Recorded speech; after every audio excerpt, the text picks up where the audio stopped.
Welcome to ஒலிப்பெட்டகம். இந்த வீடியோவில் நம்ம என்ன கதை கேட்க போகிறோம்னா, என்னோட வானிலா கதையின் நிறைவு பகுதி. நம்ம சேனலை இது வரைக்கும் சப்ஸ்கிரைப் பண்ணாதவங்க சப்ஸ்கிரைப் பண்ணுங்க. பக்கத்தில் இருக்கிற பெல் ஐகானை கிளிக் பண்ணி ஆல்ங்கிற ஆப்ஷனை ப்ரெஸ் பண்ணுங்க. ஸோ தட் நான் போடுற கதைகளை உடனுக்குடனே நீங்கள் கேட்கலாம். வாங்க கதைக்குள்ள போகலாம். ஒரு வருடம் ஓடையாய் ஓடியது. அவன் சொல்வதற்கு பதில் யார் மூலமோ அப்பாவுக்கு அவன் காதல் விஷயம் சென்று சேர்ந்தது. காதலிக்கிறையாமே? ஒரு நாள் சாப்பிடும்போது அப்பா எந்தவித உணர்ச்சியும் இன்றி கேட்டார்.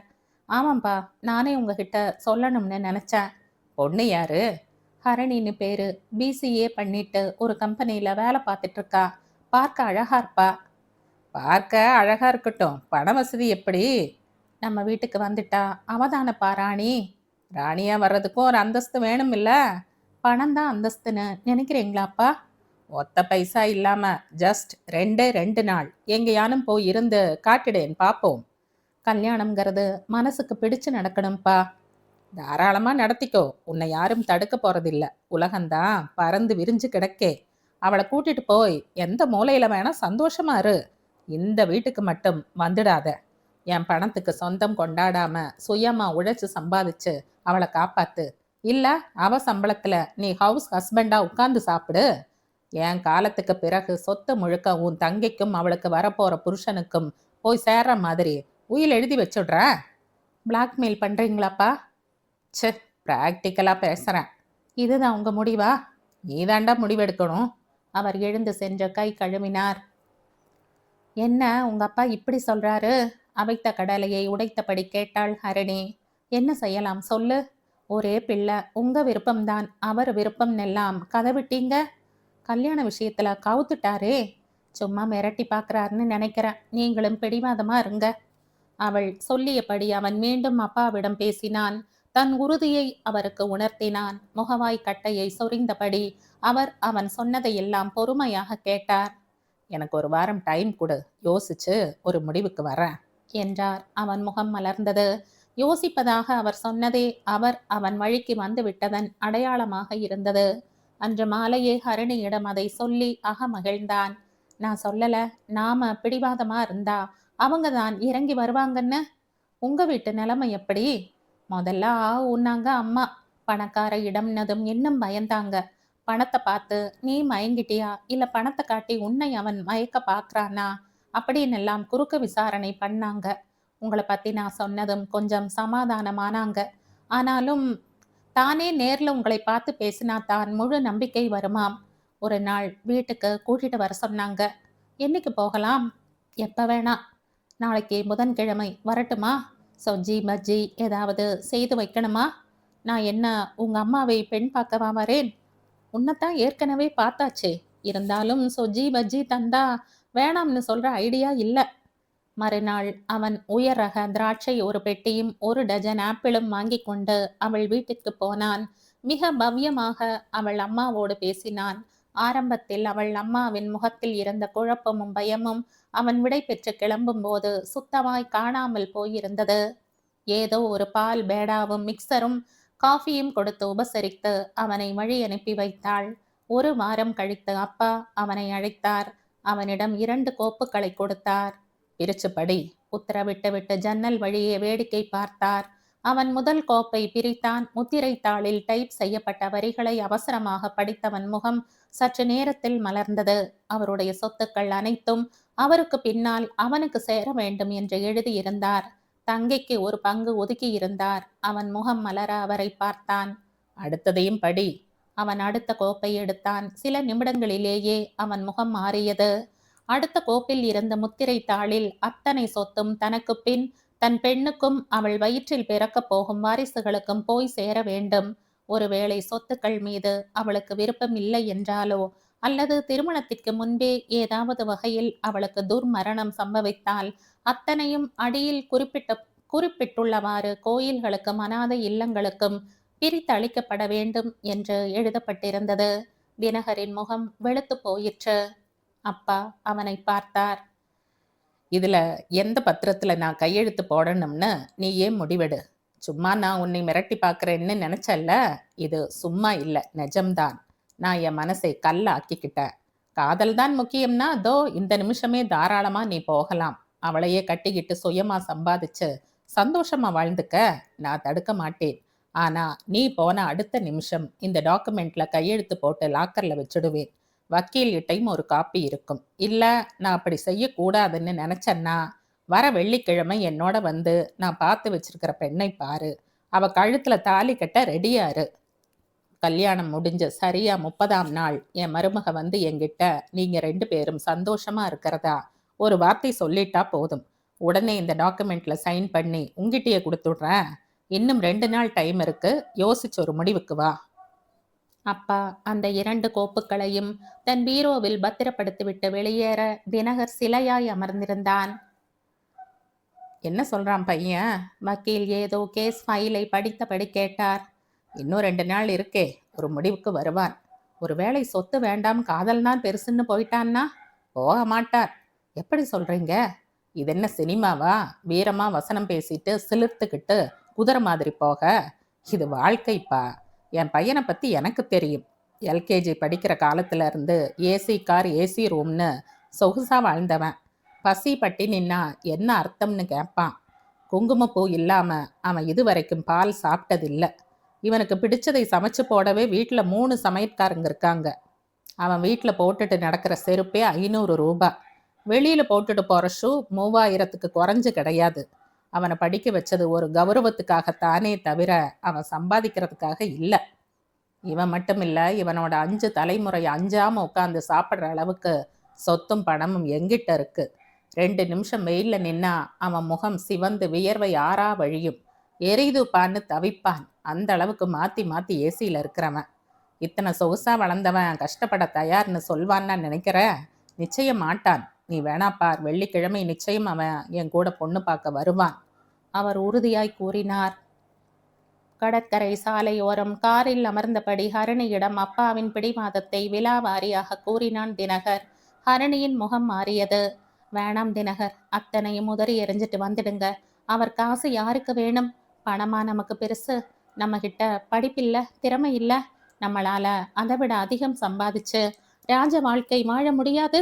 நீங்க நேரா வீட்டுக்கு போங்க. உங்க அப்பா கிட்ட சொல்லிட்டு உங்க சாமானை எல்லாம் எடுத்துட்டு வந்துடுங்க. அதே வெள்ளிக்கிழமை கோயில்ல வச்சு எளிமையா நாம கல்யாணம் செய்துக்குவோம். உங்க அப்பாக்கு முன்னாடி கார் பங்களான்னு நாமும் வாழ்ந்து காட்டுவோம். தைரியமா இருங்க. அவள் சொல்லும்போது புது ரத்தம் பாய்ந்தார் போல் இருந்தாலும் கூடவே ஏதோ ஒரு பயமும் தயக்கமும் இருக்கவே செய்தன. எதுக்கும் உங்க அம்மா கிட்டையும் ஒரு வார்த்தை சொல்லி அவங்க அபிப்பிராயத்தையும் கேட்டுடலாமே. எங்க அம்மா என்ன சொல்ல போறாங்க? வெளியே வந்துடுன்னு தான் சொல்வாங்க. அதுக்கில்ல ஹரணி, நான் வெளியில வந்துட்டா என் வேலையும் போயிடும். என் சம்பளத்தை அப்பா கட் பண்ணிடுவார். மறுபடியும் எனக்கு ஒரு வேலை தேடிக்கிற வரை நீ கஷ்டப்படணும். அதை பத்தி உங்க அம்மா என்ன சொல்வாங்களோ? எதுக்கும் அவங்களையும் ஒரு வார்த்தை கேட்டுடலாமே. உங்க இஷ்டம். அவள் சரி என்றாள். அவன் காரை அவள் வீட்டுக்கு ஓட்டினான். ஹரணியின் அம்மா முகம் மலர அவனை வரவேற்றாள். நடந்த விஷயம் கேட்டதும் அவள் மலர்ச்சி எல்லாம் வடிந்து முகம் சுருங்கிவிட்டது. கல்யாணம் என்று ஆன பிறகு பிரச்சனைகள் வந்தால் எதிர்கொள்ளலாம். ஆனால் பிரச்சனைகளோடே யாராவது திருமணம் செய்து வைப்பார்களா? கஷ்டம் என்றால் என்னவென்றே தெரியாது வளர்ந்தவன் கஷ்டப்படுவதற்கு தயாராவானா? காதல் மோகத்தில் இப்போது ரெடி என்று சொல்லக்கூடும். ஆனால் போக போக கஷ்டங்கள் சுமையாய் தெரிய ஆரம்பித்து விட்டால், ஏண்டா சுகங்களை உதறிவிட்டு வந்தோம் என்று சலித்து கொள்ள ஆரம்பித்தால், சலிப்பு எரிச்சலாய் மாறும். எரிச்சல் கோபமாய் மாறும். கோபம் சண்டையில் முடியும். தாம்பத்தியம் யுத்த களமானால் அமைதியும் சந்தோஷமும் வடிந்துவிடும். அதன் பின் வாழ்க்கை கேள்விக்குறியாக அல்லவா ஆகிவிடும். ஹரணியின் அம்மா கவலையோடு யோசித்தாள். பிறகு தினகரை ஏறிட்டு பார்த்தாள். அவன் பொங்கி வழிந்த வியர்வையை துடைத்து துடைத்து மாளாமல் அமர்ந்திருந்தான். ஹரணியின் அம்மா புன்னகைத்தாள். ஒரு 10 நிமிஷம் வெறும் ஃபேன் காத்துல உங்களால உட்கார முடியல. முழு ஸ்பீடில் ஃபேன் சுத்தியும் வியர்வை கொட்டுது. ஏசி இல்லாம நாள் முழுக்க இருக்க முடியுமா உங்களால? அவனால் அதை மறுக்கவும் முடியவில்லை. முடியும் என்று உறுதியாக சொல்லவும் முடியாமல் திகைப்போடு அமர்ந்திருந்தான். யோசிங்க தம்பி, வாழ்க்கை நீங்க நினைக்கிறாப்ல அவ்வளோ விளையாட்டான விஷயம் இல்லை. சொகுசா வளர்ந்தவங்க நீங்க. காதல்ங்கிற 3 எழுத்து உங்க சொத்து சுகம் எல்லாத்தையும் இப்ப புரட்டி போடுற நிலையில இருக்கு. கஷ்டங்களை எதிர்கொள்ற அளவுக்கு உங்களுக்கு ஆன்ம பலம் இருந்தா சந்தோஷம்தான். கல்யாணத்துக்கு பிறகு உங்களுக்கு உடனே வேலை கிடைக்கலாம், அல்லது 1 வருஷம் கூட கிடைக்காம இருக்கலாம். அப்பாவோட கம்பெனியிலேயே இதுநாள் வரை முதலாளி மகனா, குட்டி முதலாளியா இருந்துட்டீங்க. இனி அப்படி இல்லை. இன்னொரு முதலாளிகிட்ட கை கட்டி வேலை பார்க்கணும். கை நீட்டி சம்பளம் வாங்கணும். அந்த சம்பளத்துக்குள்ள உங்க ஆசைகள், தேவைகள் எல்லாத்தையும் சுருக்கிக்கிட்டு எளிமையா வாழணும். எடுத்த எடுப்பிலேயே உச்சிக்கு ஏறிட முடியாதுல்ல. ஒரு நாள் நீங்களும் உங்க அப்பா மாதிரி நிச்சயம் பெரிய கோடீஸ்வரனா ஆகக்கூடும். ஆனா அது வரைக்கும் கஷ்டப்படணுமே. முடியுமா உங்களால? யோசிங்க. வேலை உடனே கிடைக்காட்டி கோபம் வரும். பெண்டாட்டி தயவுல வாழ போறமேன்னு தாழ்வு மனப்பான்மை வரும். அவ சாதா அவ சாதாரணமா ஏதாவது சொன்னா கூட உங்களை குத்தி காட்டுற மாதிரி தோணும். ராஜாவாவே வாழ்ந்து பழக்கப்பட்ட உங்களால இது மாதிரி கஷ்டங்களை எதிர்கொள்ள முடியுமா? அவன் ஏதோ சொல்லவா எடுக்க அவள் தடுத்து விட்டு தொடர்ந்தாள்.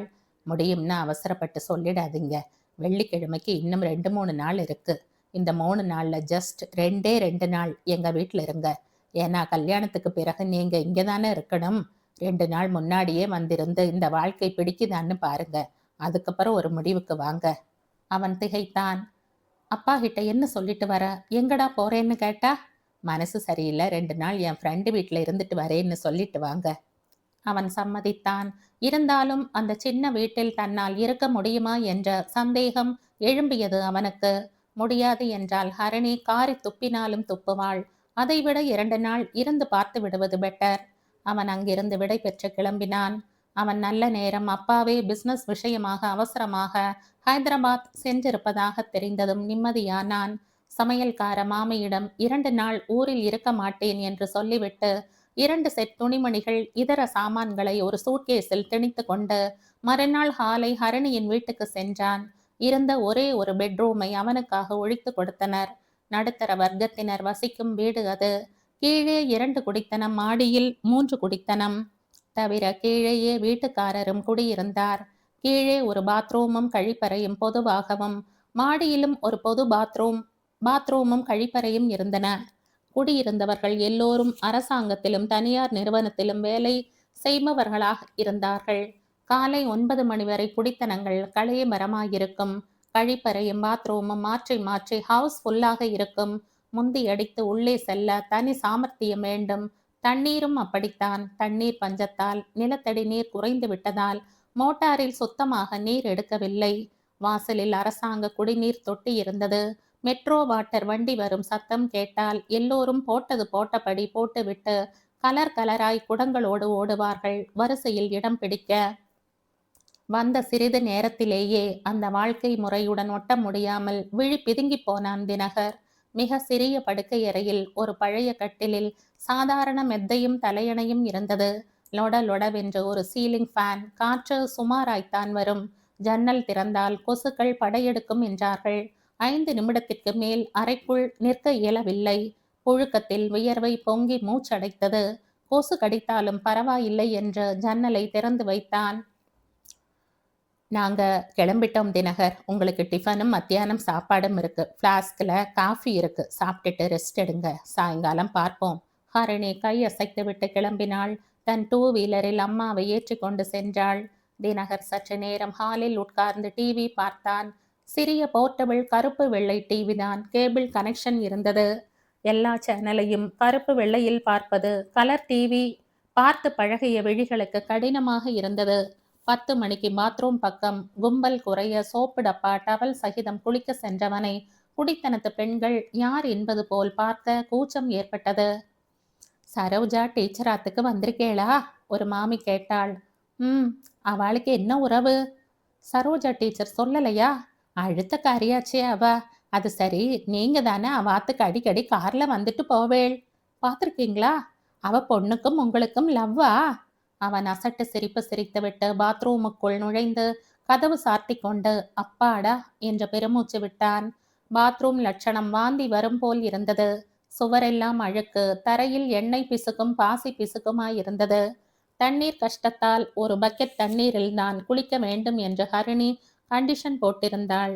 ஷவருக்கடியில் இஷ்டம் போல் நிற்பவனுக்கு, பாத் டப்பில் திமிங்கல மாதிரி மணிக்கணக்கில் ஊறி குளிப்பவனுக்கு அந்த இடுக்கு பிடித்த பாத்ரூமில் குளிக்கவே பிடிக்கவில்லை. டாய்லெட் அதைவிட மோசமாக இருந்தது. கிளசட்டின் மஞ்சள் கரையில் வாந்தி வந்தது. இந்த ஹரிணி இன்னும் கொஞ்சம் நல்ல வீடாக பார்த்து கொண்டு போகக்கூடாதா என்றிருந்தது. குளித்துவிட்டு வந்ததும் குளித்தார் போலவே தோன்றாததால் சாப்பிட பிடிக்கவில்லை. இருந்தாலும் சாப்பிடாவிட்டால் அவர்கள் வருத்தப்படுவார்கள் என்று நினைத்தவன் கிச்சனுக்கு வந்தான். ஒரு சிறிய கேசரோலில் 4-5 தோசையும் சிறிய கிண்ணத்தில் சட்னியும் இருந்தது. சமையல் என்ன என்று பார்த்தான். ஒரு சிறிய பாத்திரத்தில் கத்திரிக்காய் காரக்குழம்பும், மற்றொன்றில் பீன்ஸ் பொரியலும், ரசமும், ஒரு கிண்ணத்தில் தயிரும் வைத்திருந்தது. எல்லாமே ஆறிப் போயிருந்தன.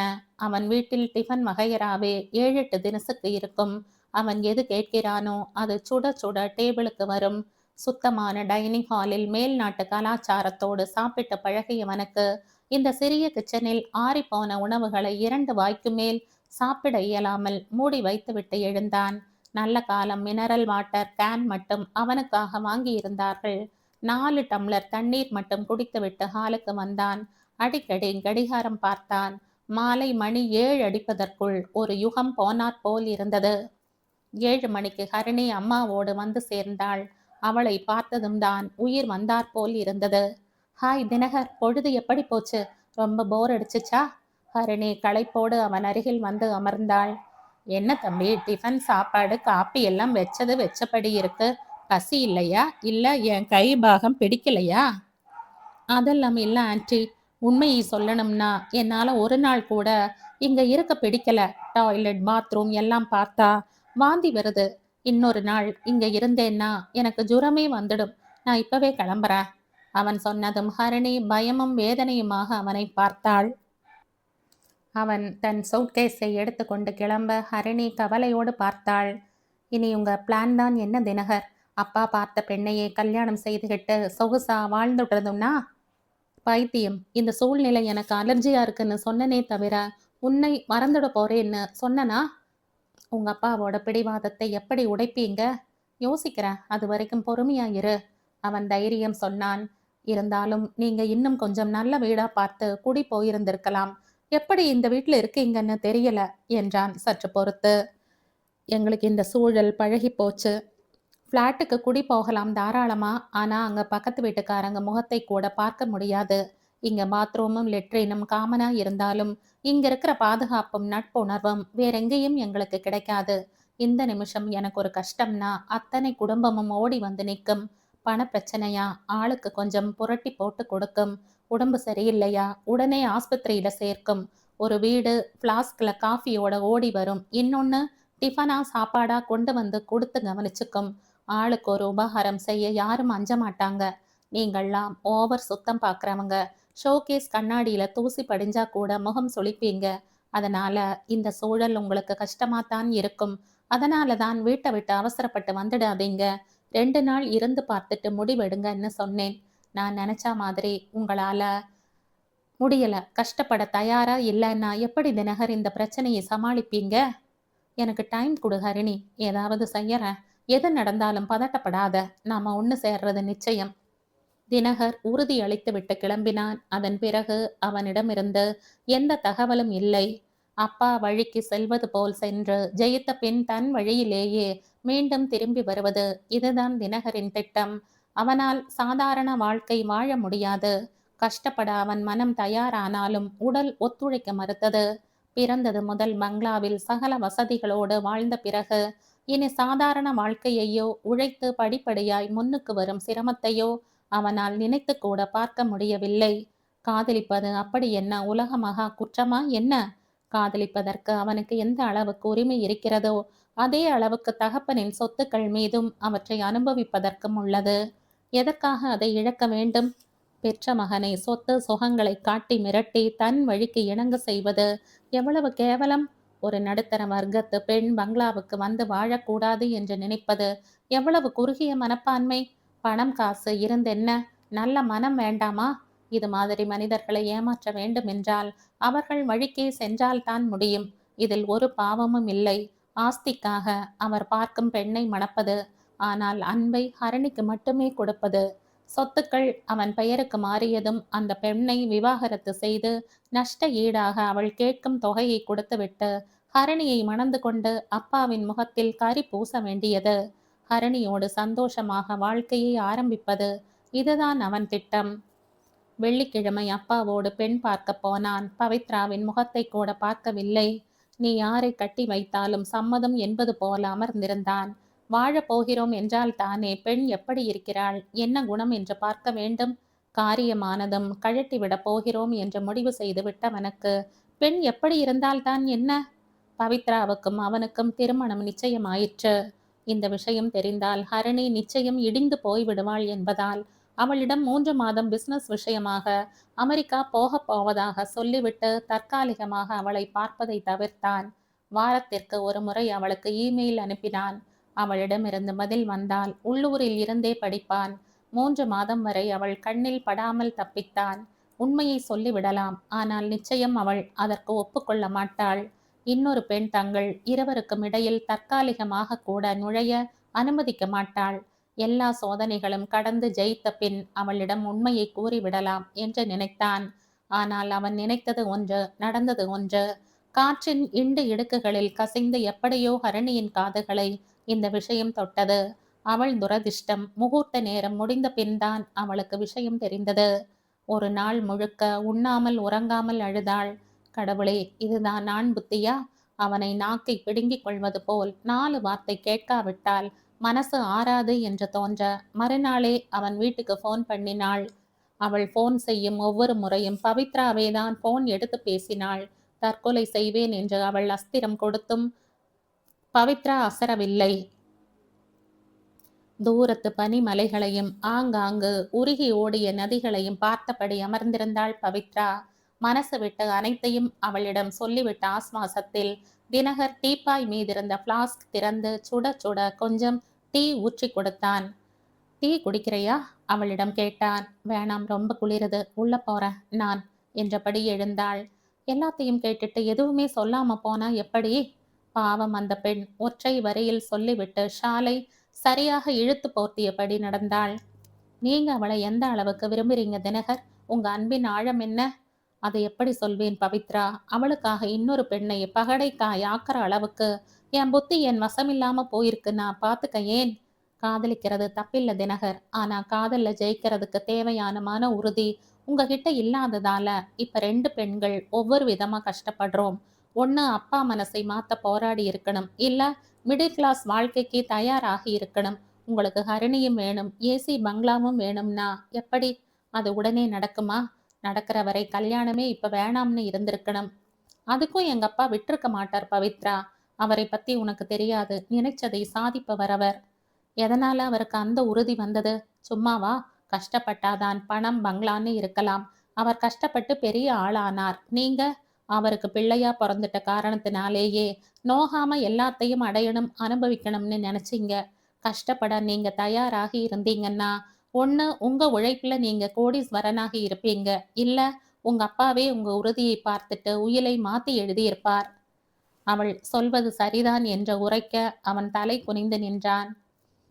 இன்னும் 30 நாள்ல நாம சந்தோஷமா இருக்கிறதா நம்பிட்டா உங்க அப்பா சொத்தை உங்க பேருக்கு எழுதிடுவாரா? நிச்சயமா. உங்களுக்கு சொத்து கிடைச்சிடும். உங்க இஷ்டப்படி ஹரிணியையும் கல்யாணம் செய்துக்குவீங்க. அதுக்கப்புறம் என் வாழ்க்கை? ஒரு டிவோர்ஸையை மறுமணம் செய்துக்கிற நல்ல மனசு எத்தனை பேருக்கு இங்க இருக்கும்னு நினைக்கிறீங்க? அவள் வேதனையோடு கேட்டதும் அவன் தன் தவறை நினைத்து துடித்தான். அவள் முகத்தை ஏறிட்டு பார்க்க இயலாமல் தவித்தான். சாரி பவித்ரா என்று அவன் உதடுகள் கெஞ்சியது. ஓகே தினகர், சரியோ தப்போ நடந்ததை இனி மாத்த முடியாது. நடக்க வேண்டியதையாவது ஒழுங்கா செய்வோமே. எப்படியும் பிரிய போறோம்னு ஆனப்புறம் உங்களுக்கு உதவி செய்துட்டு நட்புணர்வோட பிரிஞ்சு போறேனே. அவள் இப்படி சொன்னதும் தினகர் நம்ப முடியாத வியப்புடன் நிமிர்ந்து அவளை பார்த்தான். என் மேல உனக்கு கோபம் வரல? வந்துச்சு, பொன்னுடனும் போல கூட இருந்தது. ஆனா எல்லா உண்மைகளையும் சொல்லி நீங்க செய்தது தப்புத்தான்னு உணர்ந்து மன்னிப்பு கேட்டப்புறம் கோபம் போய் பரிதாபம் தான் வருது. இதுக்கப்புறமும் நமக்கு நல்ல வாழ்க்கை கிடைக்கணும்னு விதி இருந்தா அதை யாரால தடுக்க முடியும்? உங்க உணர்வுகளுக்கு நான் மதிப்பு கொடுக்குறேன். நம்ம நாடகத்தை இங்கேருந்தே ஆரம்பிப்போம். ஏன்னா இந்த காட்டேஜ்ல வேலை செய்யறவங்க கிட்ட கூட உங்க அப்பா நாம எப்படி இருந்தோம்னு விசாரிக்க கூடும். புருஷன் பெண்டாட்டியா இருக்கோமான்னு யாரும் பெட்ரூம்ல நுழைஞ்சு பார்க்க முடியாது. வெளியில நல்ல ஃப்ரெண்ட்ஸா பழகினாலே நாம அந்யோன்யமா இருக்கோம்னு தகவல் போயிடும். ஸோ இப்படி ரூம்குள்ள அடைஞ்சு கிடக்காம ஜாலியா இருங்க. மனசு விட்டு பேசுங்க. நடிப்புக்கு அவசியம் இல்லாம நிஜமான நட்போட பழகுங்க. அவன் இன்னமும் நம்ப முடியாதவனாக அவளையே வைத்த கண் எடுக்காமல் பார்த்தான்.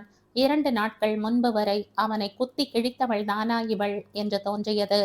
கூடவே இவ்வளவு நல்ல மனம் படைத்த ஒரு பெண்ணின் வாழ்க்கையோடு அநியாயமாக விளையாடி விட்டோமே என்ற குற்ற உணர்வும் அவனை கொல்லாமல் இல்லை.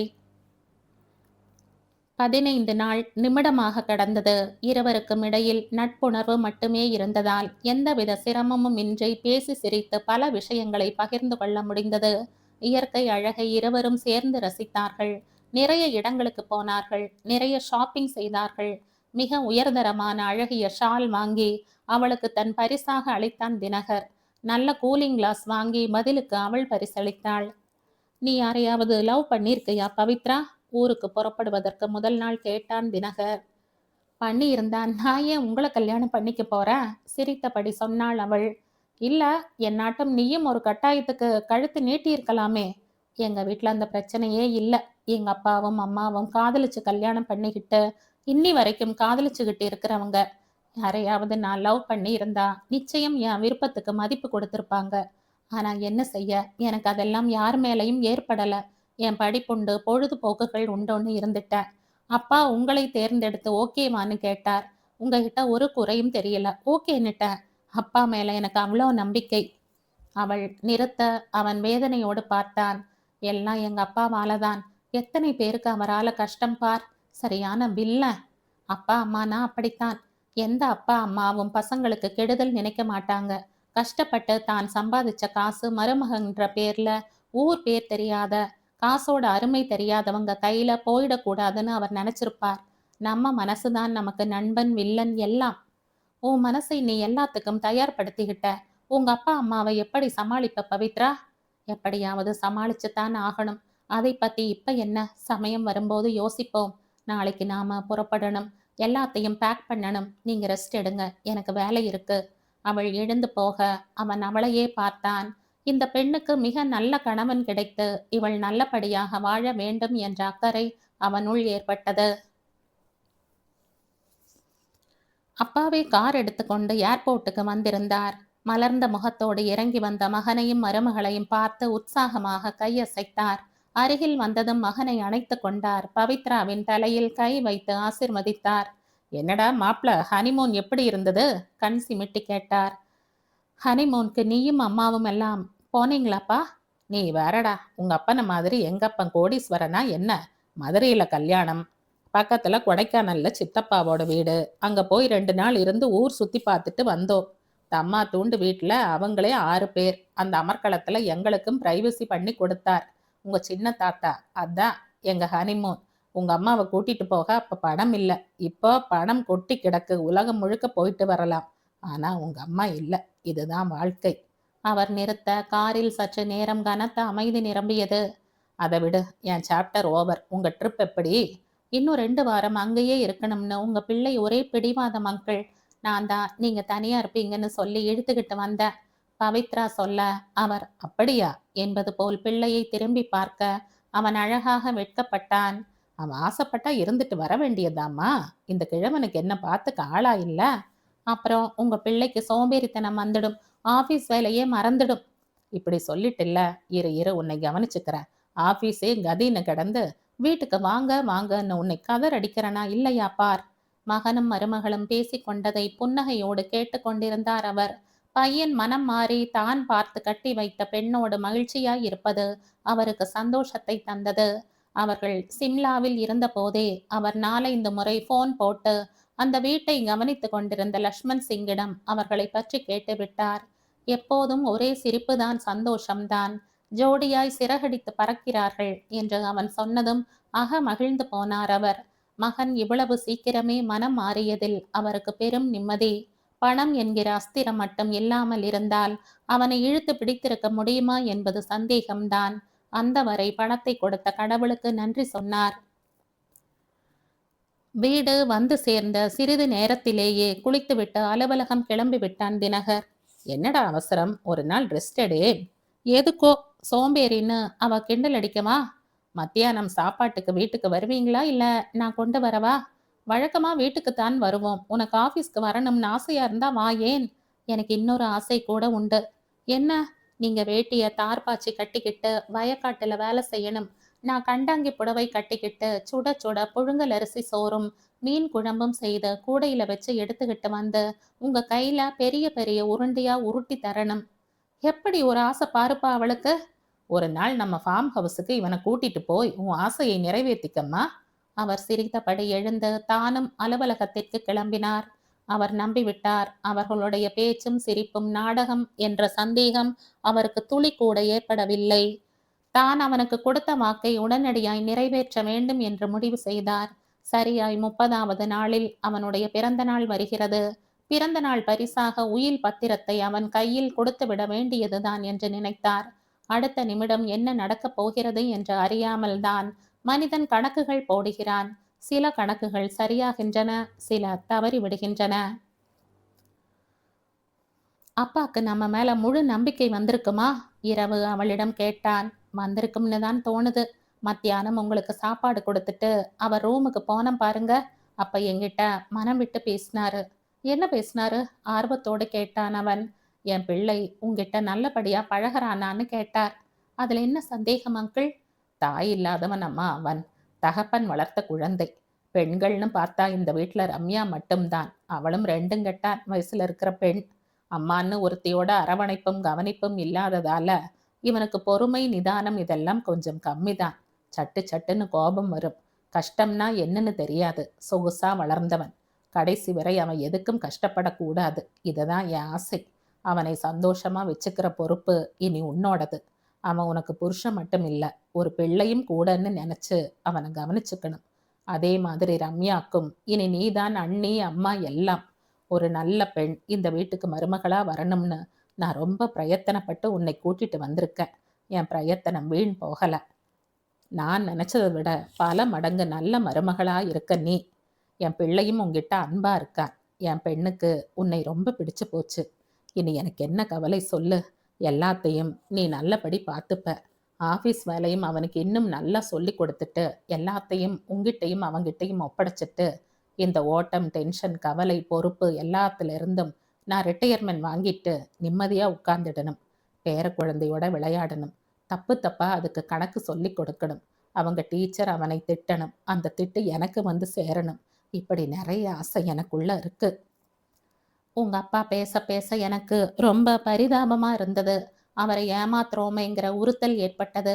அவர் கோணத்துல இருந்து பார்த்தா அவர் நினைக்கிறது நியாயம் தானே. உங்க மேல இருக்கிற அளவு கடந்த பாசம் தானே அவருடைய பிடிவாதத்துக்கு காரணம். யார் இல்லைன்னு சொன்னது? அதுக்காக நமக்குன்னு தனிப்பட்ட ஆசாபாசங்களை இருக்கக்கூடாதா? தாராளமா. உங்க உணர்வும் எனக்கு புரியுது. இப்ப என் நிலைதான் கஷ்டம். ஒரு பக்கம் அன்பான உங்க அப்பா, இன்னொரு பக்கம் உங்க அந்தரங்கம். என் பொறுப்பு எவ்வளோ பெருசுன்னு இப்பதான் எனக்கு தெரியுது. பயமா இருக்கு. உங்க அப்பா மனசு கொஞ்சம் கூட வருத்தப்படாம பார்த்துக்கணும். அதே நேரம் உங்களுக்கு கொடுத்த வாக்கையும் காப்பாத்தணும்னு நினைக்கும் போது கவலையா இருக்கு. எல்லாத்தையும் நான் சரியா செய்வனா? அவள் கவலையோடு கேட்க அவன் வியப்போடு அவளை பார்த்தான். தன் வாழ்க்கையே அர்த்தமற்று போக போகிறது என்று தெரிந்தும் அது பற்றி கவலைப்படாமல் மற்றவர்களின் சந்தோஷம் போய்விடக் கூடாது என்று நினைத்த அவளது குணம் அவனை ஊசியாய் குத்தியது. சிம்லால இருந்து வந்து 2 நாளாச்சு. நீங்க போய் ஹரிணியை பார்த்தீங்களா? அவள் கேட்டதும் அவன் திகைத்தான். அன்றைக்கு அறையில் வைத்து பூட்டிவிட்டு சென்றவளா இவள் என்று வியந்தான். ஒரு தடவை போனேன், வீடு பூட்டி இருந்தது. ஆஃபீஸ்க்கு ஃபோன் பண்ணா லீவுங்கிறாங்க. ஒன்றும் புரியல. எங்கேயாவது ஊருக்கு போயிருப்பாங்க மன அமைதிக்காக. இன்னும் 2 நாள் கழிச்சு நானும் வரேன். 2 பேருமா போய் அவளை பார்த்து சமாதானப்படுத்துவோம். நடந்ததை சொல்லி அவளுக்கு நம்பிக்கை கொடுப்போம். பவித்ராவின் முன்னால் தான் சிரித்து கொண்டே போவது போல் தோன்றியது அவனுக்கு. அவள் சொன்னபடி 2 நாள் கழித்து இருவரும் தங்கள் காரில் ஹரிணியின் வீட்டுக்கு சென்றார்கள். அப்போதும் வீடு பூட்டி இருந்தது. நீங்க கார்லயே இருங்க, நான் போய் விசாரிச்சுட்டு வரேன்.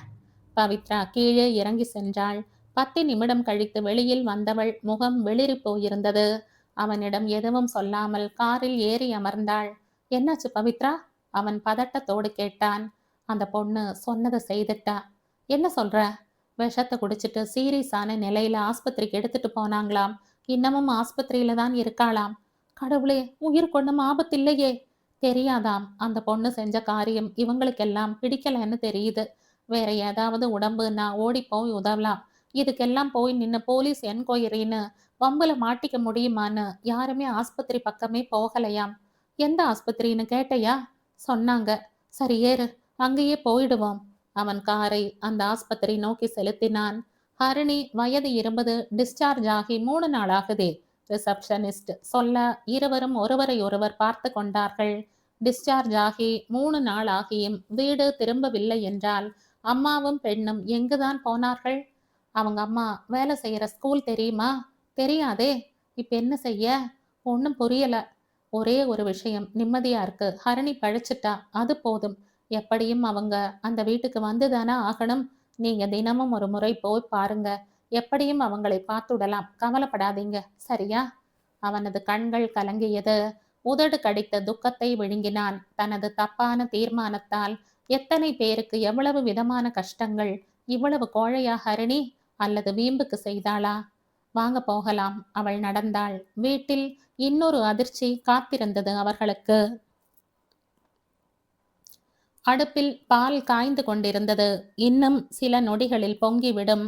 வாசல் கதவை யாரோ தட்டும் சப்தம் கேட்க சரோஜா திரும்பினாள். ஹரிணி மூட்டு வளையை பார்த்தபடி அமர்ந்திருந்தாள். வாசல்ல யாருன்னு பாரு ஹரிணி. குரல் கொடுத்துவிட்டு பாலை கவனித்தாள். ஹரிணி எழுந்து சென்று கதவு திறந்தாள். Hello Harini, how are you? சிரித்தபடி உள்ளே வந்தான் சரபேஷ். டாக்டர். ஆஸ்பத்திரியில் அவளுக்கு தீவிரமாய் சிகிச்சை அளித்த டாக்டர் வினயனின் ஜூனியர். ஹரிணி புன்னகைத்தபடி அவனை தொடர்ந்தாள். வாங்க டாக்டர். அம்மா அவன் தலையை கண்டதுமே காஃபி கலந்து கொண்டு வந்தாள். புது இடம் எப்படி இருக்கு? நிம்மதியா இருக்கு. உங்களுக்குத்தான் நன்றி சொல்லணும். எனக்கு எதுக்கு நன்றி? பூட்டி வச்சிருந்த இடம் தானே, அதை உங்களுக்கு கொடுத்தேன்.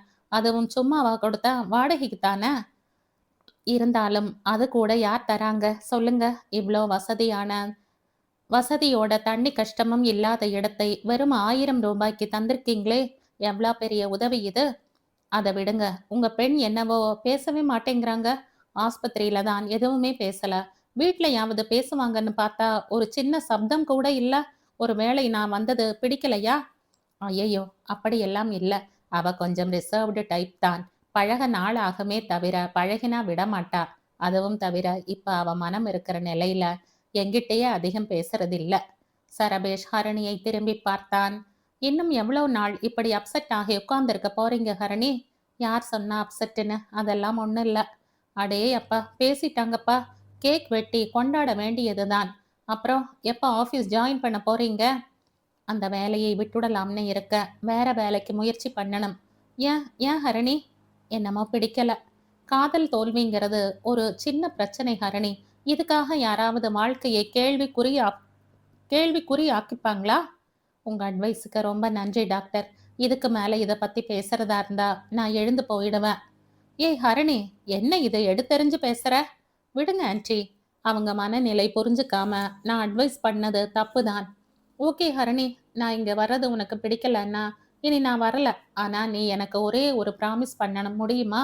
என்ன என்பது போல் பார்த்தாள் ஹரணி.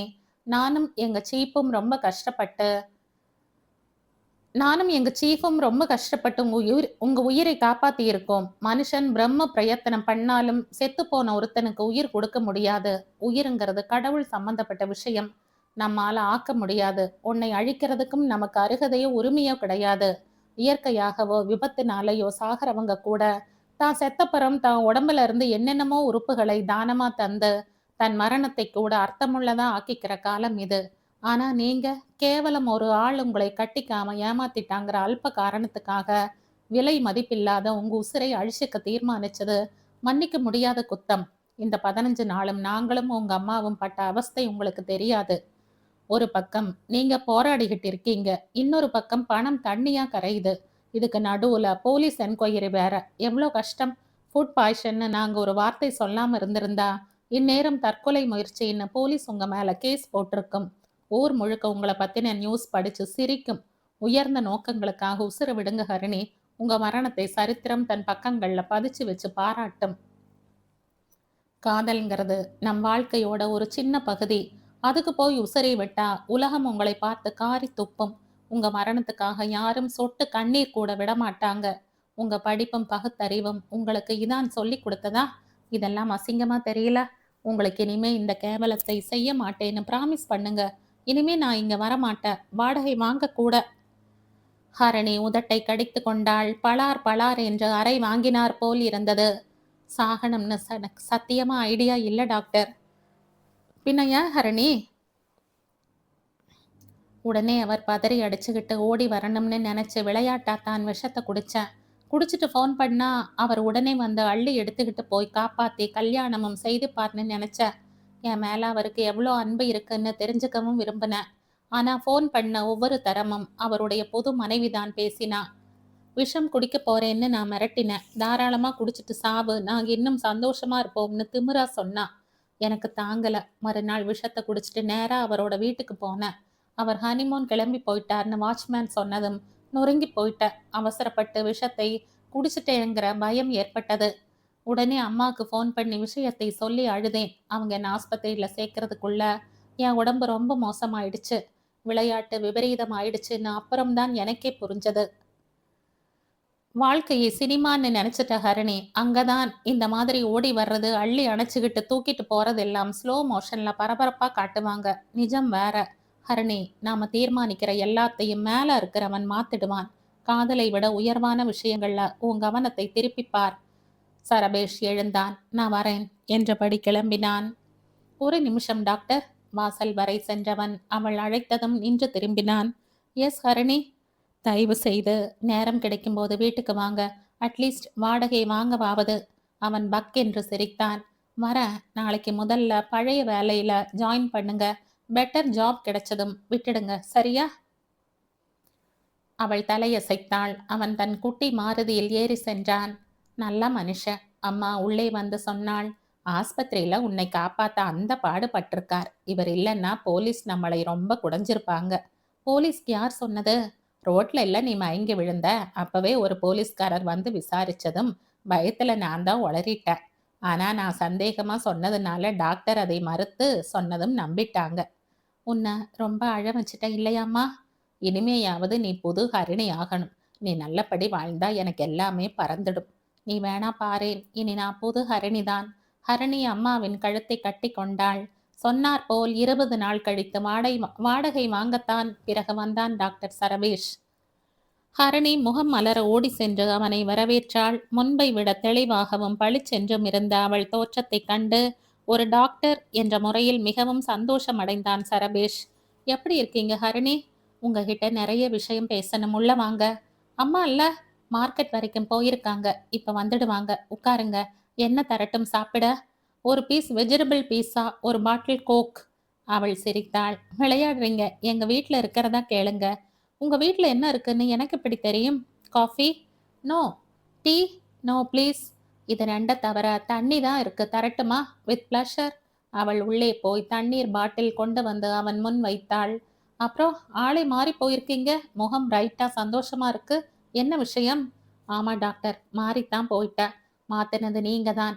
இப்ப எது பத்தியும் சிந்திக்கவோ ஸ்தம்பிச்சு நிக்கவோ எனக்கு நேரம் இல்லை. அவ்வளோ ஒர்க் பண்ணிட்டு இருக்கேன். 24 மணி நேரமும் பத்தல. Very good. அப்படி என்னெல்லாம் பண்றீங்க? வெப் டிசைனிங்ல ஆரம்பிச்சு நிறைய பண்ணிட்டு இருக்கேன். நிறைய டிவி சீரியல் சினிமாக்களுக்கு கிராஃபிக் ஒர்க் பண்ணி கொடுக்குற ஒரு தனியார் நிறுவனத்துல வேலை கிடைச்சிருக்கு. ரொம்ப இன்ட்ரெஸ்டிங்கான வேலை. நிறைய கத்துக்க முடியறது. கிரியேட்டிவ் ஒர்க்குங்கிறதால மனசு பூரா அதிலேயே இருக்கு. வேற எந்த சிந்தனைக்கும் நேரம் இல்லை. I am very very happy Harini. உன் வேலையில உனக்கு புகழும் விருதுகளும் வந்து சேரணும்னு வாழ்த்துறேன். வாங்க டாக்டர், எப்ப வந்தீங்க? அம்மா காய்கறி கூடையோடு உள்ளே வந்தாள். 10 நிமிஷமாக இருக்கும். அவருக்கு ஏதாவது கொடுத்தியா ஹரணி? அவர் பெரிய பணக்காரர்மா. ஸ்டார் ஹோட்டல் ஐட்டம்ஸ் எல்லாம் கேட்டா நாம இங்க போக. அப்படி என்ன கேட்டீங்க டாக்டர்? பீஸாவாம் கோக்காம் ஹரிணி சொல்ல அம்மா சிரித்தாள். நாளைக்கு வாங்க, வாங்கி வைக்கிறேன். சும்மா ஆன்ட்டி. அவன் சிரித்தான். அம்மா உள்ளே போய் வாடகை பணம் கொண்டு வந்தாள். வேற யாராவது இருந்தா 5000 வரை தர ரெடியா இருப்பாங்க. வெறும் 1000 கொடுக்கவே எனக்கு கை கூசுது. வாடகை தான் முக்கியம்னா எப்பவோ இந்த வீட்டை வாடகைக்கு விட்டிருப்பனே. எதனால இதை பூட்டி வச்சிருந்தீங்க? அப்பா ரொம்ப ஆசையா கட்டின வீடு இது. கடைசியில ஒரு நாள் கூட அவர் இதுல வாழல. ஏன்? கிரக பிரவேசத்திற்கு முதல் நாள் ராத்திரி அவர் செத்து போயிட்டார். சூசைடு. கடவுளே, ஏன்? அவர் ரொம்ப நேர்மையான அரசு அதிகாரி. ஏதோ ஒரு ஃபைல்ல அவர் கையெழுத்து போட மறுத்ததாலேயே திட்டம் போட்டு லஞ்சம் வாங்கினதா அபாண்டமா பழி சுமத்தி அவரை அரெஸ்ட் பண்ண வந்தாங்க. பழைய வீட்ல அப்ப இருந்தோம். புது வீட்டுக்கு சாமான்களை ஷிஃப்ட் பண்ணிட்டு இருக்கும்போது போலீஸ் வந்தது. ஷர்ட் போட்டுக்கிட்டு வரேன்னு அறைக்குள்ள போன அப்பா போலீஸ்ல மாட்டிக்கிட்டு அசிங்கப்படுறதை விட செத்துடலாம்னு ஃபேன்ல தூக்கு போட்டுக்கிட்டு போயிட்டார். அப்பா அப்பதான் மெடிக்கல் காலேஜ்ல சேர்ந்திருந்தேன் நான். அப்பா போன அதிர்ச்சியில அம்மா மன நோயாளி ஆயிட்டாங்க. ஒரு நாள் அவங்களும் அப்பா மாதிரியே தற்கொலை பண்ணிக்கிட்டு செத்து போனாங்க. எங்க உறவினர்கள் சிலர் நல்ல மனசுள்ளவங்களா இருந்ததால என் படிப்பு தொடர பண உதவி செய்தாங்க. கடனாத்தான் வாங்கினேன். சம்பாதிக்க ஆரம்பிச்சதும் அதையெல்லாம் கொஞ்சம் கொஞ்சமா திருப்பி கொடுத்துட்டேன். அப்பா ஞாபகமா மிஞ்சினது இந்த வீடு ஒண்ணுதான். ஆசையா கட்டின வீட்டுல சந்தோஷமா ஒரு நாள் கூட அவர் வாழலையேன்னு நினைச்சப்போ இதை வாடகைக்கு கூட விட தோணல. எனக்குன்னு ஹாஸ்பிட்டல் காம்ப்ளெக்ஸ்லேயே குவார்ட்டர்ஸ் கொடுத்துருக்கிறதால இதை பூட்டியே வச்சுட்டேன். தற்கொலை முயற்சியோட ஹரிணி எங்க ஹாஸ்பிட்டல் அட்மிட் ஆனப்போ நான் பதறினதுக்கும் அவளை காப்பாத்த யமனோட போராடினதுக்கும் காரணம் எங்க அப்பா அம்மாவோட துர்மரணம்தான். அவன் நிறுத்த அவர்கள் திகைப்போடு அவனை பார்த்தார்கள். எல்லோருடைய வாழ்க்கை புத்தகத்திலும் ஒரு சில பக்கங்களில் சோகமும் ஏமாற்றமும் வேதனையும் பதிந்திருக்கும். சிலர் அதை எப்போதும் விரித்து வைத்து காட்டி புலம்புகின்றனர். சிலர் அந்த பக்கங்களை தான் மட்டும் அவ்வப்போது திறந்து பார்த்து தனக்குள் துக்கப்படுகின்றனர். ஒரு சிலர் அதை திறந்து பார்க்கவே விரும்புவதில்லை. சரபேஷ் வெகு காலம் கழித்து தன் துக்கத்தை மிக லேசாய் அவர்களோடு பகிர்ந்து கொண்டான். அதற்கே அவர்கள் மனம் கனத்து போனார்கள். அப்பா மட்டும் கொஞ்சம் என்னோட மனசு விட்டு பேசியிருந்தா நிச்சயம் அவர் தற்கொலை எண்ணத்துல இருந்து விடுபட்டிருப்பார். மடியில கனம் இல்லாதவன் யாருக்கு பயப்படணும்? கேஸை தைரியமா ஃபேஸ் பண்ணுவோம்னு அவருக்கு தைரியம் கொடுத்திருப்பேன். அவன் பெருமூச்சு விட்டான். அப்புறம் அந்த கேஸ் என்னாச்சு? நான் விடல. அப்பா செத்துட்டாலும் அவர் நிரபராதின்னு நிரூபிச்சேன். ஒரு நிரபராதி அவமானம் தாங்காம தற்கொலை செய்து கொண்டதற்கு சட்டம் என்ன பதில் சொல்ல போறதுன்னு கேட்டேன். சம்பந்தப்பட்டவங்க அத்தனை பேரையும் சஸ்பெண்ட் பண்ண வச்சுட்டு தான் நிம்மதியா தூங்கினேன். எங்க அப்பாவோட சாவுக்கு அவங்க கிட்ட நஷ்ட ஈடு கேட்டு இன்னொரு கேஸ் போட்டிருக்கேன். என்கொயரி எல்லாம் முடிஞ்சு ஜட்ஜ்மெண்ட் ரிசர்வ்ல இருக்கு. அநேகமா என் பக்கம் ஜெயிச்சிடும்னு சொல்றாங்க. 5 லட்சம் நஷ்ட ஈடு கேட்டிருக்கேன். எவ்வளோ வரும்னு தெரியாது. வந்தா அப்பா பேர்ல ஒரு சேரிட்டி ஆரம்பிச்சு இந்த வீட்டுல ஒரு முதியோர் இல்லம் ஆரம்பிக்கணும்னு ஐடியா இருக்கு. ரொம்ப நல்ல ஐடியா. எப்போன்னு சொல்லுங்க. உடனே நாங்க வீட்டை காலி பண்ணி கொடுத்துடுறோம். நீங்க காலி பண்ணணும்னு அவசியம் இல்ல.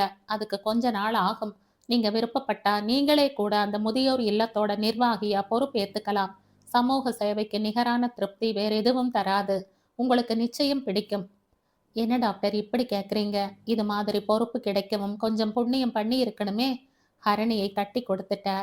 எனக்கும் ஒரு பாதுகாப்பு வேணுமே. என் கல்யாணத்தை பத்தி இனி பேசாத.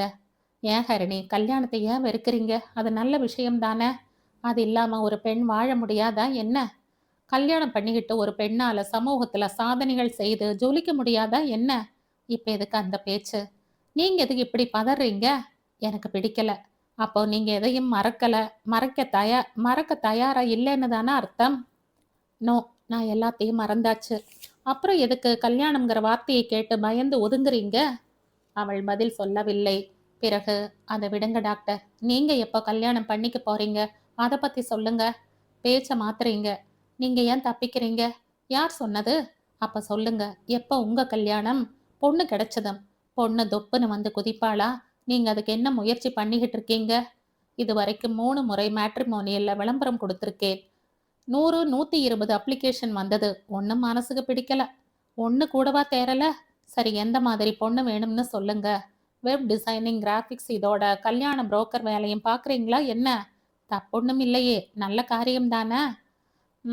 கமிஷன் வாங்காம பண்ற வரை நல்ல காரியம்தான். பணக்கார இடம்னா வாங்குவேன். எவ்வளோ கமிஷன்? அது பார்த்து கொடுக்குற பெண்ணை பொறுத்தது. பொண்ணு எப்படி இருக்கணும்? உங்க எதிர்பார்ப்பு என்னன்னு சொல்லுங்க. நிஜமா பார்த்து கொடுப்பீங்க? முடியாத காரியம் எல்லாம் நான் ஏத்துக்கிறது இல்ல. ஒரு வாரம் டைம் கொடுங்க, யோசிச்சு சொல்றேன். தாராளமா. அப்போ புறப்படலாமா நான்? புறப்படலாம். அவன் சிரித்தபடி கிளம்பினான். அதோடு அவன் அதை பெரிய விஷயமாக எடுத்துக்கொள்ளவில்லை. 1க்கு 2 வாரம் சென்று விட்டது. வேலை மும்முரத்தில் அவன் அந்த பக்கம் கூட செல்லவில்லை. 2 வாரம் கழித்து ஷாப்பிங் காம்ப்ளெக்ஸ் ஒன்றின் வாசலில் எதேச்சையாக ஹரிணியை சந்தித்தான். என்ன டாக்டர், இவ்வளோ பயம்? இவ்ளோ பயமா? வீட்டு பக்கமே அப்புறம் வரல? பயமெல்லாம் இல்ல, வேலை அதிகம். உன் புரோக்கர் வேலையெல்லாம் நல்லா நடக்குதா? திடீரென்று அவன் ஒருமையில் பேசியதும் அவள் வியந்தாலும் உள்ளுக்குள் அதை ரசித்தாள். எங்க உங்கள மாதிரி ஆம்பளைங்க இருந்தா எங்கே இருந்து பொண்ணுங்களுக்கு வரன் கிடைக்கும்? என்னால எதுக்கு கஷ்டம்? பொண்ணு எப்படி இருக்கணும்னு சொல்றத விட அவ எங்க இருக்கிறா யாரதுன்னே சொல்லிடுறேனே. முடிஞ்சா முடிச்சு வச்சுடேன். கொடுங்க கொடுங்க, முதல் காரியமா அதை செய்யறேன். அவள் உற்சாகமாய் கேட்க அவன் தன் பர்ஸ் பிரித்து ஒரு விலாசம் எடுத்து கொடுத்தான். இங்க படிக்க கூடாது, வீட்டுக்கு போய் தான் படிக்கணும். என்ன பொண்ணு போட்டோவா தரீங்க, இவ்ளோ கண்டிஷன் போடுறீங்க? அவன் புன்னகையோடு தன் காரில் ஏறி சென்றான். அவள் அவன் போட்ட கண்டிஷனை குப்பையில் வீசிவிட்டு அவன் கொடுத்த விலாசத்தாளை பிரித்தாள். 2 முறை படித்த பிறகுதான் சுரீர் என்று உரைத்தது அவன் எழுதியிருந்தது. தற்போது அவர்கள் குடியிருக்கும் அவனுடைய வீட்டின் விலாசம். அவள் உறைந்து போய் நின்றாள். தூரத்தில் அவன் கார் சிக்னல் கடந்து புள்ளியாக சென்று மறைந்தது. மருந்து நெடிகளை கடந்து செருப்புகள் மெலிதாய் சப்திக்க ஐசியூ நோக்கி நடந்தாள் பவித்ரா. கண்ணாடி கதவு திறந்து உள்ளே சென்றாள். அவளை கண்டதும் ஸ்டூலில் உட்கார்ந்திருந்த தினகர் எழுந்து வந்தான். ஏதாவது இம்ப்ரூவ்மெண்ட் இருக்கா? சின்ன குரலில் அவனிடம் கேட்டாள். ச்சு, அவன் உதடு பிதுக்கினான். என்னதான் சொல்றார் டாக்டர்?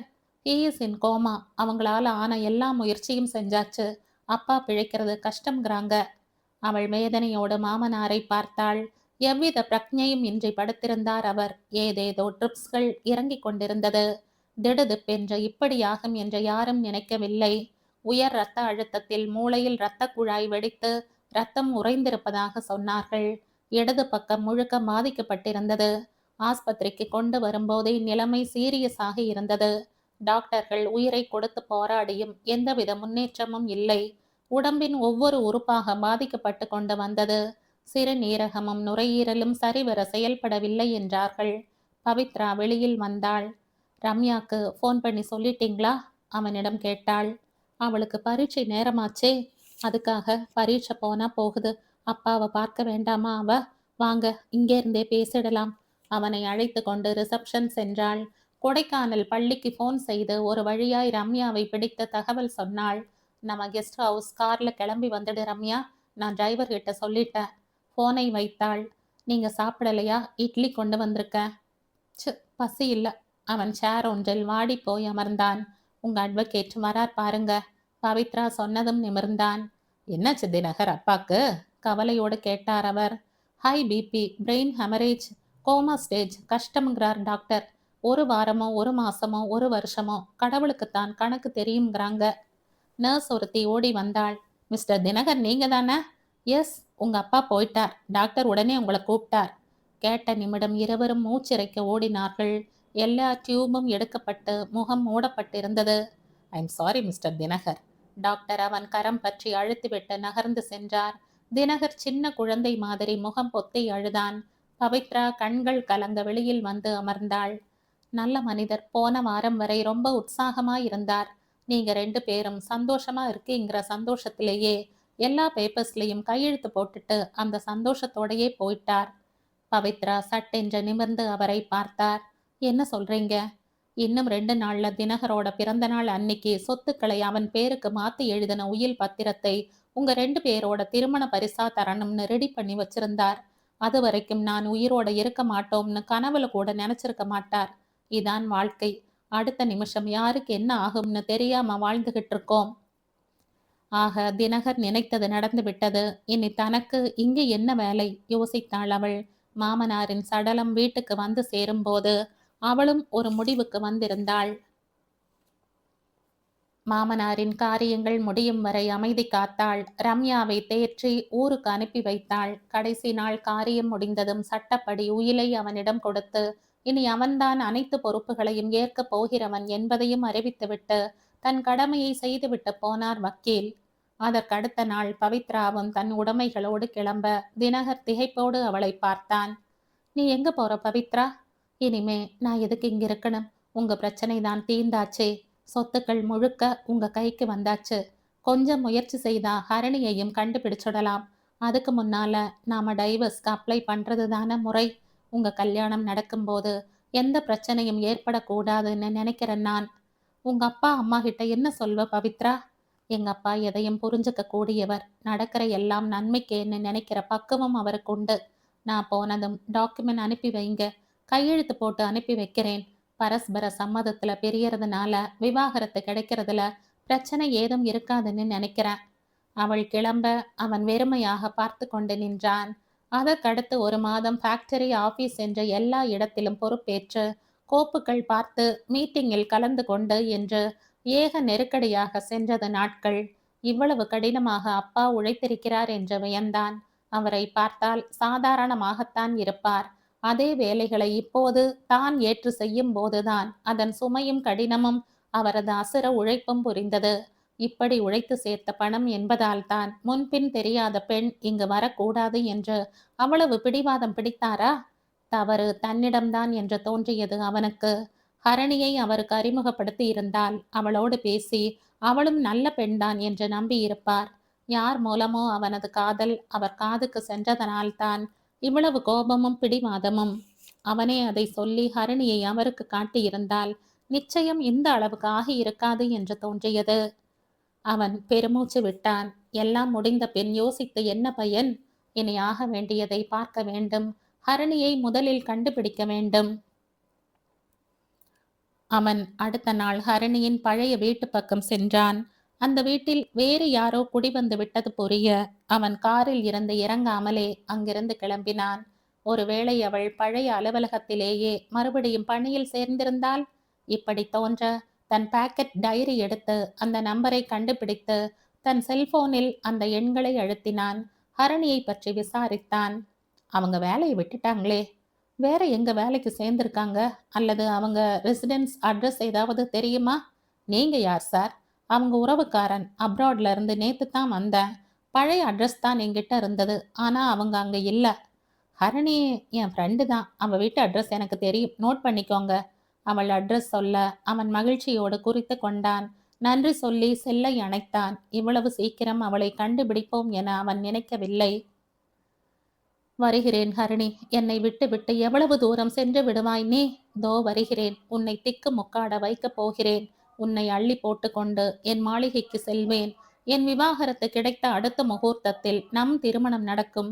எனக்காக உயிரையும் விட துணிந்த உன்னை என் உயிரில் வைத்து பாதுகாப்பேன். வாழ்நாள் எல்லாம் உன் அன்பில் கரைவேன். அவன் சந்தோஷத்தில் தன்னை மறந்து சீட்டு அடித்தபடி அவள் வீடு நோக்கி காரை செலுத்தினான். முதல் நாள் இரவு முழுக்க கண் விழித்து ஒரு திரைப்படத்தின் கிராபிக்ஸ் வேலைகளை தனது சீனியரோடு சேர்ந்து அமர்ந்து செய்துவிட்டு வந்ததால் காலையில் மெதுவாகத்தான் கண் விழித்தாள் ஹரிணி. அவளுக்கு காஃபி டிஃபன் எல்லாம் தயார் செய்து வைத்துவிட்டு அம்மா ஸ்கூலுக்கு போயிருந்தாள். கண் விழித்தும் சோம்பேறித்தனம் விடாமல் படுக்கையிலேயே சற்று நேரம் கிடந்தாள்.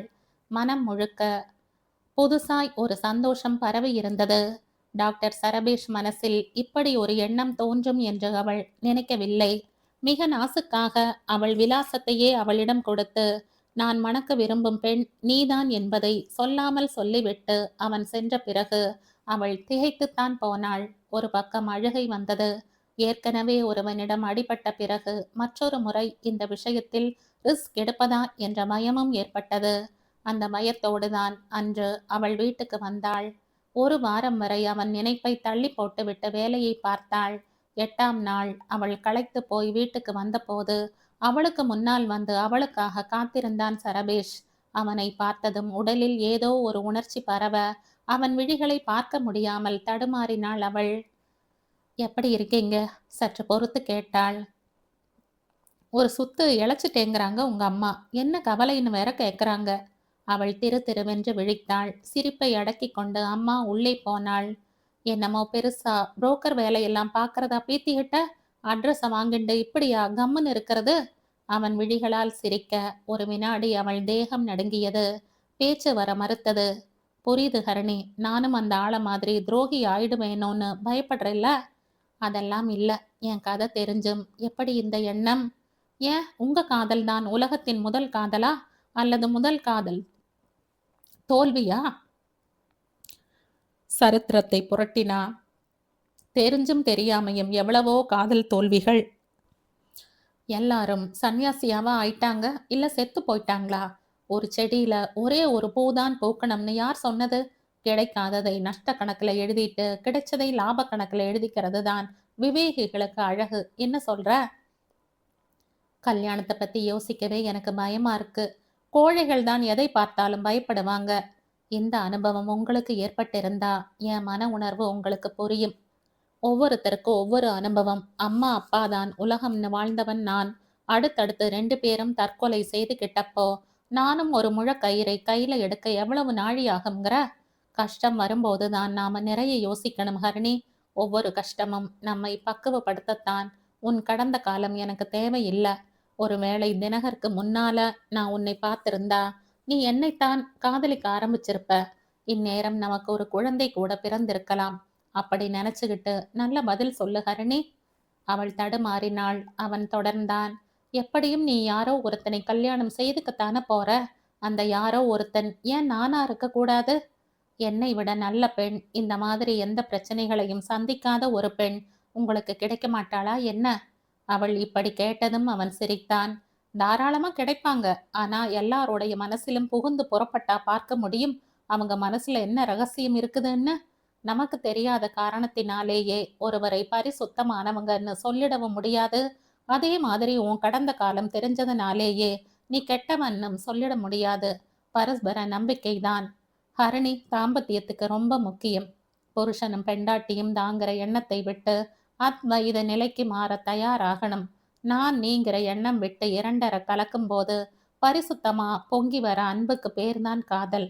தினகர் மேல உனக்கு ஏற்பட்டு இருக்கிறதா நீ நினைச்சிட்டு இருக்கிறது பேர் காதல் இல்ல, வெறும் ஈர்ப்பு தான். அதனால அதை பெருசுபடுத்திக்கிட்டு குழப்பிக்க வேண்டாம், சரியா? ஹரிணி விழி விரிய அவனை பார்த்தாள். இப்ப சொல்லு உன் முடிவை, சரபேஷ் மிருதுவான குரலில் கேட்டான். அவள் ஏதோ சொல்ல வாயெடுத்த நேரம் அழைப்பு மணி ஒலித்தது. ஒரு நிமிஷம் என்று சொல்லிவிட்டு சென்று வாசற்கதவை திறந்தவள் ஆணி அறைந்தாற் போல நின்றாள். தினகரை அந்த இடத்தில் தான் எதிர்பார்க்கவில்லை என்ற அதிர்ச்சி அவள் முகத்தில் அப்பட்டமாய் தெரிந்தது. கனமான மௌனத்தில் அவர்கள் ஒருவரை ஒருவர் பார்த்தபடி அமர்ந்திருந்தனர். சற்று நேரம் கழித்து அந்த மௌனத்தை ஹரிணியே உடைத்தாள். எங்க வந்தீங்க தினகர்? அந்த கேள்வியில் அவன் சங்கடமாக நெளிந்தான். முன்பின் தெரியாத ஒரு ஆளுக்கு முன்னால் தான் வந்த விஷயம் பற்றி எப்படி பேசுவது? உங்கிட்ட ஒரு விஷயம் தனியா சொல்லணும் ஹரிணி. பரவாயில்ல, இங்கேயே சொல்லலாம். இவர் எங்களுக்கு ரொம்ப வேண்டியவர்தான். அவள் சொல்ல தினகர் சரபேஷை திரும்பி பார்த்தான். சார் யாருன்னு சொல்லலையே. டாக்டர் சரபேஷ், என் கணவராக போகிறவர். சீக்கிரமே எங்களுக்கு கல்யாணம். உங்களுக்கு இவரை தெரியாதே தவிர நீங்க யாருன்னு இவருக்கு தெரியும். அவள் பதிலில் சரபேஷுக்கு இனிய அதிர்ச்சியும் தினகருக்கு வேறுவித அதிர்ச்சியும் ஏற்பட்டது. தன் முடிவை இருவருக்கும் ஒரே பதிலில் சொன்ன அவள் சாமர்த்தியத்தை மிகவும் ரசித்து வியந்தான் சரபேஷ். தினகர் எழுந்தான். எதுக்கு வந்தீங்கன்னு சொல்லலையே. உங்ககிட்ட மன்னிப்பு கேட்கத்தான். நான் தான் உங்களுக்கு நன்றி சொல்லணும் சரபேஷ், எனக்கு கிடைச்சதுக்காக. மற்றொரு சாட்டையடி. தினகர் தாங்க முடியாத வலியோடு வெளியேறினான். இதற்கு எது காரணம்? தன் கோழைத்தனமா, பணத்தாசையா, சராசரி வாழ்க்கையை எதிர்கொள்ளும் துணிச்சல் இன்மையா? தன்னை நம்பி தாலி கட்டி கொண்டு வந்த ஒரு பெண்ணை இவளுக்காக தான் விவாகரத்து செய்யவும் துணிந்திருக்கிறோம். ஆனால் அவளோ சர்வ சாதாரணமாக யாரோ ஒருவனை தன் கணவனாக போகிறவன் என்று தன்னிடமே அறிமுகப்படுத்துகிறாள் என்றால் அவள் தன்னை காதலித்தது நிஜம்தானா? அல்லது நீ ஒருத்தியை கல்யாணம் செய்து கொண்டதற்கு பழி வாங்குகிறேன் என்கிறாளா? அப்படியானால் இது எந்த வகை காதல்? காதல் என்றால் என்ன? அவன் குழம்பினான். இப்படி ஹரிணி அவனை அவமானப்படுத்துவாள் என்று தெரிந்திருந்தால் அவளை தேடி வந்தே இருக்க மாட்டான். அப்பா தீர்க்கதரிசிதான். நல்ல மருமகள் வேண்டும் என்று அவர் ஆசைப்பட்டது நியாயம்தான். ஆசைப்பட்டபடியே எவ்வளவு நல்ல மருமகளை கொண்டு வந்தார். பவித்ரா எவ்வளவு நல்லவள். இவனுக்காக என்னவெல்லாம் உதவி செய்தாள். காதல் மயக்கத்தில் அவளது அருமையை நான் தான் உணரவில்லையா? அதை உணர்ந்து அவளோடு சேர்ந்து வாழ வேண்டும் என்றுதான் இவ்வளவு அவமானம் ஏற்பட்டதோ? தினகர் யோசித்தான். பவித்ராவின் மீது இதுவரை இல்லாத அன்பு பொங்கியது. இந்த விஷயத்தை எல்லாம் சொல்லி இனி நீதான் கடைசி வரை என் அன்புக்குரியவள் என்று அவள் மடியில் சரணடைந்து விட்டால் அவள் எவ்வளவு சந்தோஷப்படுவாள்? நினைக்கும் போதே அவனுக்கும் சந்தோஷமாக இருந்தது. அவளை சந்தோஷப்படுத்தி அந்த சந்தோஷத்தை பார்த்து தானும் சந்தோஷப்பட வேண்டும் என்ற மனசு துடித்தது. காரை நேராக தன் வீட்டுக்கு செலுத்தினான். நன்கு ஒரு குளியல் போட்டுவிட்டு நல்ல உடைகளை எடுத்து அணிந்து கொண்டான். கவனமாக அலங்கரித்து கொஞ்சம் சென்ட் ஸ்ப்ரே செய்து கொண்டான். தன் கிரெடிட் கார்டை ஞாபகமாக எடுத்து வைத்து கொண்டான். போகும் வழியில் அவளுக்கு ஒரு டைமண்ட் அல்லது எமரால்ட் செட் வாங்கி கொண்டு போக வேண்டும். அவன் காரில் ஏறி அமர்ந்த அதே நேரம் பவித்ராவின் கார் உள்ளே நுழைந்து நின்றது. ஹலோ பவித்ரா, என்ன ஆச்சரியம், நானே உன்னை பார்க்கத்தான் கிளம்பிக்கிட்டு இருக்க.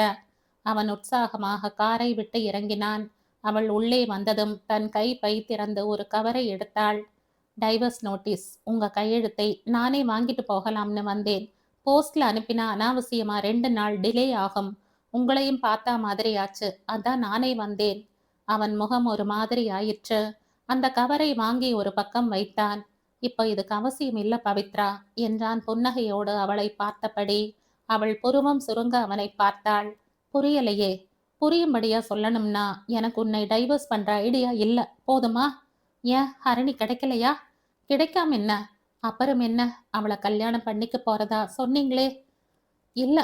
கல்யாணம் பண்ணிக்க போறதா சொன்னீங்களா? இல்ல. ஏன்? அதுக்கு அவசியம் ஏற்படல. அவளுக்கு என் மேல இருந்ததுக்கு பேர் காதல் இல்ல பவித்ரா. இருந்திருந்தா அவ வேறொரு ஆளை கல்யாணம் பண்ணிக்க போறதா என்கிட்டயே சொல்வாளா? பவித்ரா அவனை உற்று பார்த்தாள்.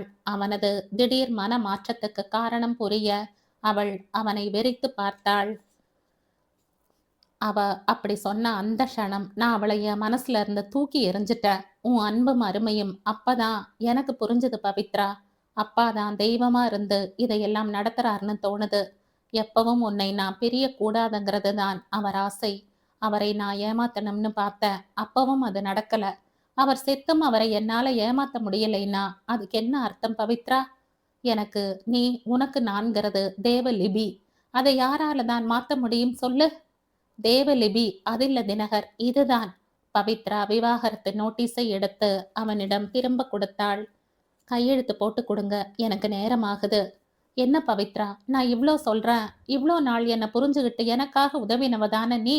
இப்ப என்ன ஆச்சு? என் மனமாற்றத்துக்கு நீ சந்தோஷப்படவே இல்லையா? பட்டிருப்பேன். நான் இந்த வீட்டை விட்டு போகும்போது உங்க மனசு மாறி போகாத பவித்ரா, நான் உன்னைத்தான் இப்ப விரும்புறேன்னு ஒரு வார்த்தை சொல்லி இருந்தா கூட எல்லாத்தையும் மறந்துட்டு இருந்திருப்ப. அப்ப எதுவுமே சொல்லல. ஹரிணி இன்னொருத்தனை கல்யாணம் செய்துக்க போறான்னு தெரிஞ்சப்புறம்தான் என் மேல உங்களுக்கு அன்பு பொங்குதா? அப்படின்னா அது தூய்மையான அன்பா எப்படி இருக்க முடியும்? ஒரு சந்தர்ப்பவாதியோட மனைவியா வாழ எனக்கு விருப்பம் இல்ல தினகர். என்னை விட்டுருங்க. நாம கடைசி வரை நண்பர்களா மட்டும் நலம் விசாரிச்சுப்போம். பவித்ரா ப்ளீஸ். இல்ல தினகர், ஹரணியும் சரி நானும் சரி பொம்மைகள் இல்ல. நினைச்சா நீங்க விளையாடுறதுக்கும் பிடிக்காட்டி தூக்கி எறியறதுக்கும், வாழ்க்கையை ஒரு சவாலா நினைச்சு ஜெயிக்கிற, வாழ்க்கையை ஒரு கவிதையா நினைச்சு வாழற, எத்தனை கஷ்டம் வந்தாலும் எதிர்நீச்சல் போட்டு சுயமா நீந்தி கடக்கிற ஒரு ஆண்தான் இனி என் கணவனா வர முடியும். நிச்சயமா அது நீங்க இல்ல. தயவு செய்து கையெழுத்து போடுங்க. அவள் உறுதியான குரலில் கூற அவன் ரத்தம் சுண்டி போனவனாய் அந்த நோட்டீஸில் கை நடுங்க கையெழுத்திட்டு கொடுத்தான். Thank you, I wish you all the best. அவள் நட்புடன் அவன் கரம் குலுக்கிவிட்டு நடந்தாள். அவன் மரம் மாதிரி நின்றிருந்தான். தான் கோடீஸ்வரனா ஏழையா அவனுக்கே புரியவில்லை.